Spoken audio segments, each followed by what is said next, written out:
रायगड जिल्ह्यातील नगरपालिकांच्या निवडणुका जाहीर झाल्या असून सोमवारपासून उमेदवारी अर्ज भरण्याची प्रक्रिया सुरू झाली आहे. अवघ्या 2 दिवसात निवडणुकीचा प्रचार सुरू होणार असला तरी राजकीय चित्र अद्यापही स्पष्ट नाहीये. कारण पक्षांतर्गत असंतोष, बदललेलं आरक्षण आणि स्थानिक मतभेद यामुळे अनेक ठिकाणी गोंधळाचे वातावरण आहे. सत्ताधारी महायुतीत शिवसेना शिंदे गट, भाजप आणि राष्ट्रवादी अजित पवार गट यांचा समावेश आहे. मात्र ही युती जिल्ह्यात केवळ कागदावरची असल्याचे दिसत आहे. अनेक नगरपालिकांमध्ये शिंदे गट आणि भाजपचे कार्यकर्तेच एकमेकांविरोधात लढत आहेत, तर कर्जतमध्ये राष्ट्रवादी अजित पवार गट ठाकरे गटासोबत स्थानिक पातळीवर युती करण्याच्या तयारीत असल्याची चर्चा सुरू आहे.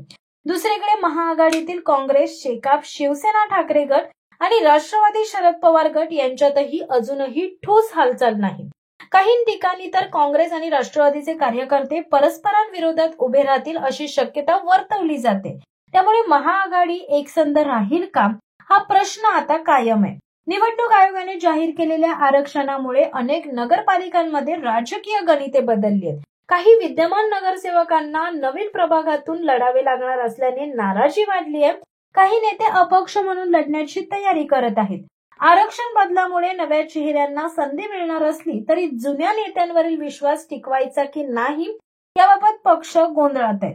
अर्ज दाखल करण्यास फक्त 2 दिवस शिल्लक असताना जिल्ह्यातील राजकीय समीकरण अधिक गुंतागुंतीचे बनले.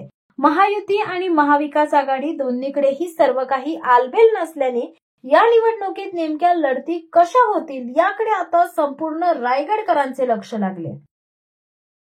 शिवसत्ता टाइम्स न्यूज ब्युरो, रायगड. दे धडक बेधडक वृत्त देणाऱ्या आपल्या शिवसत्ता टाइम्स न्यूज चॅनलला लाल बटन दाबून सबस्क्राईब करा आणि बेल आयकॉनला क्लिक करायला विसरू नका.